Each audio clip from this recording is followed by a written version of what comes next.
What's going on, fellas? Your favorite and most important MMA YouTuber here, Austin Sin. Uh, I've been gone, as you can tell, 6 months. Quite a small hiatus if you consider, that the average person lives to like 80 or something. But today I'm covering UFC 304 main card. I'm just doing the main card today. That's really what I found most interesting is the main card. I'll do some picks, previews, sort of pick my brain a little bit and put it on a video about how I think the fights will go. And if y'all like that, cool. I plan to do this, some post-fight stuff, and then do blueprints on the side.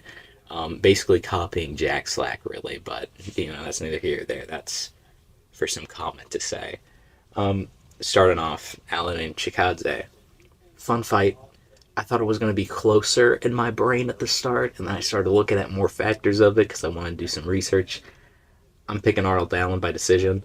Hear me out. I'm pretty sure he was already the favorite, so this one's not my biggest hear me out today. Yeah, I'm a devil's advocate. I have some fun ideas for how I think some fights will go. Allen, the more boxer wrestler type. Chikadze, obviously only kickboxing. He's like kickboxing, ground defense, takedown defense. That's his thing. He does not like being on the ground, and he's made it obvious that it's sort of his downfall if you take him to the ground. Like, he was gassed after a round of ground war against Cater, so obviously somebody like Allen should be able to take advantage of that, but with like the brain parasite going around telling people to stand and bang with the world level kickboxers. I don't know, maybe he'll do that. Maybe I'll be laughing at my phone on some streaming site. I don't know. But boxer wrestler versus kickboxer. Giga's not going to be able to land that step back left body kick he likes so much because Arnold Allen is a southpaw, so his back and everything's going to be in the way. It makes it a lot harder to land that. And then we kind of get into the open side matchup where Arnold Allen southpaw, Giga stands he stands orthodox normally until he wants to do that kick. So it's probably going to be Giga trying to counterpunch Allen and Allen trying to use his speed advantage and everything to land and maybe take him to the ground if we're lucky. But experience-wise, we're talking Allen's been fighting higher level people for a longer time in MMA, and Giga obviously has experience in lower kickboxing. But in MMA, he's shown his sort of level, and outside of some sort of big, I really do not think he would win a decision here unless Allen does something stupid. Because if we kind of base it off of what we've seen in their fights, Allen is a lot more well-rounded and can handle things that don't really go his way that well. Whereas whenever we see something like Giga dealing with something that's not going his way, like the fight with Cater, technique wise and everything he was doing fine, but like pacing wise, he couldn't handle it. And he didn't crumble. I will give him credit to that. Both, I'm picking a decision because I don't think either of these guys are going to really finish each other unless some big, massive shot lands and somebody just goes out, or maybe Allen is stupid and switches to orthodox and gets liver kicked or something. But or if Allen could get him to the ground and tap him out, but I don't know about that. Allen is definitely more of a striker than anything. In general, I'm looking at Chikadze. He's 35. He's nearly hit the 36-year mark where you just die physically in MMA. I don't know, you just get clipped and die in your next one. We've seen it happen a million times. And then he's also coming off of an injury, so he's coming off of a really hard loss, an okay performance, then an injury, and he's also old in MMA years. And then Arnold Allen, who is coming off of a rough performance, a tight loss, and then being in a good age, he's still improving, he's still getting better, and everyone is picking him as well, or most people are. I really don't see a world where Giga beats him here, outside of, the big knockout or whatever, like I was talking about. So my pick on this one, Arnold Allen decision. I think that's fair. If you'll disagree with me, cool. I am not the one betting on this. I refuse. I lost $10 on Corey Sandhagen one time and just stopped. But yeah, okay. Moving on to Christian Leroy Duncan and Gregory Rodriguez. This is the one I had to do the most research for because I had no idea who Christian Leroy Duncan is. He just kind of appeared in it. I was like, oh no. I actually have to do more research about somebody. It's not just like the guys in the top 15 fighting each other. It's a newer guy.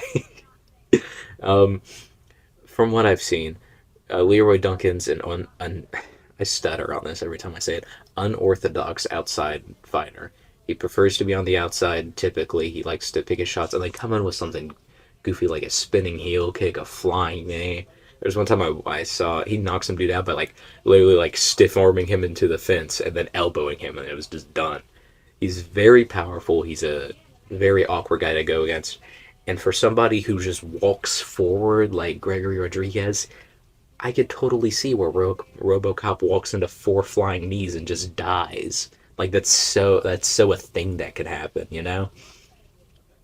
But if I'm also looking at it the other way, Christian Leroy Duncan, I'm not sure on his ability to really handle the pressure that Gregory Rodriguez can put on.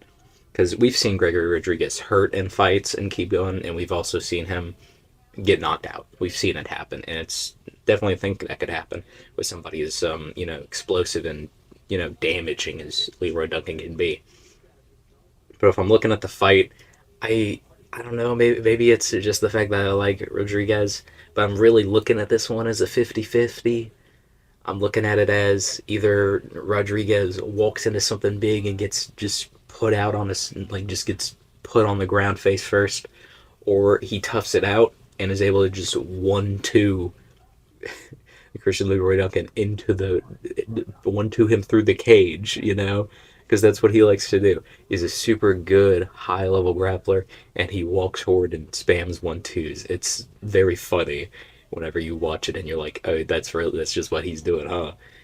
Because it's like a problem where you're like, there is a solution to this, but whenever the guy does the solution, he lands it and then he gets 1-2'd again. It's like you just have to do the solution 20 times. But in general, no big age difference. It's not big enough, or neither guy's old enough to where you're like, oh, it might be a big deal. But if you're looking at it, I know most people are looking at Leroy Duncan as the favorite, and I don't blame them. Guy who's been knocked out, doesn't move his head. I wouldn't be surprised if he gets chinned. But if I was to bet a massive sum of $3 on this fight, I would pick Gregory Rodriguez because he's the underdog, and I think the pressure of just him walking forward, spamming 1-2s could honestly get to Leroy Duncan and make him win. I would not be surprised if Leroy Duncan can't handle that sort of pressure and eventually crumbles from it. Now, if I would pick who I'm more sure could win, it's a 50-50. But if I was to bet on something, I would pick Rodriguez probably by like second round TKO, because I don't expect him to knock Leroy Duncan flat out. I don't think he's like that powerful. But he's definitely the type to really wear on a guy, tire him out, and just TKO him against the fence. We've seen it happen before. So I'm gonna pick him. I'm gonna go second round TKO, like I just said. I'm gonna go with that because I think that's fun. I think it might work out that way. If not, throw rocks at me. I don't know. Boo boo. I don't know. I've had good picks before, and I've picked some underdogs before and they won. Like the Poirier and Saint Denis fight. I picked that one right. Y'all don't know, but I picked that one right. Moving on. Green and Pimblett. My first thoughts were, wow, matchup wise, this is actually really good for Bobby Green, I feel. Or King Green. Did he change his name right? I'm going to just say Green, unless I forget. This is actually kind of a good matchup. He's way better at boxing. He hasn't been like chinned, but he's been hurt standing multiple times. And his main weakness seems to be like getting countered and like straight hitting. And then you go into the age factor, and you go, Bobby Green looked really good in his last one, but it was against Jim Miller. And, all the love to Jim Miller, but he is not, like, super, super high level. He's more in the middling ranks, you get me? Excuse me. But age stuff, Green is 37, Pimblett's 29. There's obviously, one is in their physical prime, the other is near 40. No, I haven't heard about any injuries or anything, so it's just Green versus Pimblett currently in their careers. I think if I check the overview notes I put, Yeah, yeah. I think it's probably going to be a Pimblet fight. I think he's going to win, and I don't think it's going to be by TKO or anything. I think call me a decision merchant at heart. Maybe this is a cursed card, and everything other than G Rod's going to be a decision. But I think personally, I think Pimblet's going to win a decision here. I don't think he's going to put out Bobby Green, and I don't Green King Green. I don't know. I don't think he's going to be able to knock him out, and I don't think it. I don't think Green's going to be able to knock out Patty either. But there's an obvious difference in skill set on the ground and takedowns and everything, and I could definitely see it being similar to the Ferguson performance, where Patty just strikes for a little bit, takes him down, lands a ground pound, wins the round 3 times. That's all he needs to do, and I can so see it happening because that's exactly the sort of fight he did against Ferguson, and he could definitely do the same thing to Bobby Green. I feel. But yeah, moving. I don't have a whole lot to say about that. That was just there. Moving on, Tom Aspinall and Curtis Blades. I think Curtis Blades' last few performances could have definitely given confidence to Aspinall in this fight. My first thing was, why did they start off so fast in the first one? Like, y'all are both heavyweights. Like, fair enough, I guess, but I don't know. I would have took it slower. Um, Big thing last fight we saw. Neither guy really landed much, and then Curtis blew out his knee doing a kick. So we didn't get much info on that matchup. But if we're looking at the stuff afterwards, Aspinall's gone on to become the heavyweight champion. Let's not act like John Jones is going to do anything. He's become the heavyweight champion of the world. And Curtis Blades fought. I think he's just fought Jailton Almeida since then. I might be wrong, but I think that's the only one. That Almeida fight makes me think that Aspinall's grappling could definitely give Curtis Blades some trouble. So if we're looking at everything, I think Aspinall definitely leads in striking. He's the faster striker. He's been more well versed in like kicking and everything, and he's the faster boxer and everything. And Blades is obviously the better offensive wrestler, I feel, but he doesn't use it as much as I would like. And we've seen him get overwhelmed and finished multiple times, like against Pavlovich. I don't know. A lot of these fights, I look at the previous fights where the guy lost, and I go, oh, I can definitely see that happening here. I could definitely see something like the Pavlovich fight happen again, but against Aspinall, where they stand and move around for a little bit, and Blades gets overwhelmed striking at some point and gives up on defense to go for a shot or to try and like calm it down and just makes some defensive mistakes and gets finished again, like not against the fence but just in general. I can totally see it happen. So my pick is going to be Aspinall, and a little bit a little bit of a hot pick here, a hot take. Aspinall round 1 KO. Now, this is not because I think he's just gonna destroy Blades, and I think that Blades is bad. This is purely because I think with the game plan that he's probably gonna go for, I can definitely see Blades get overwhelmed, have some sort of mistake defensively, get clipped, and get finished in the first round. Because we've seen it happen before, and Aspinall is one of the most capable guys to do that right now at heavyweight. All right, moving on. Main event time. The people's main event, buddy. Leon Edwards versus Bilal Muhammad 2. That's right, 2. This one is another 50-50 for me. I think style wise, they are like the same guy with different game plans. Whereas Leon goes, okay, I'm gonna stay on the outside and kick from range. Maybe use box from range as well if they get too close, and then really only use my wrestling for defense. Whereas Bilal like does the same thing, where he's like, okay, I'm gonna kick from range, use my boxing if we get into close, stay on the outside. But Bilal uses the outside boxing to get the guy to rush so he can counter them with takedowns or just take them down, and then use his groundwork and stuff from there. Whereas Leon Edwards uses the outboxing and everything to make so much distance that it's hard to grapple him. So, I look at it as they're like the same dude, different game plans, and their strengths are in those game plans. Leon is the cleaner striker. He's been shown to be the cleaner striker, and he's the more powerful striker, even though both guys are fantastic at getting to fit decisions. divisions. I look at it as Muhammad, better wrestler, better ground control, all that stuff. Leon, better striker.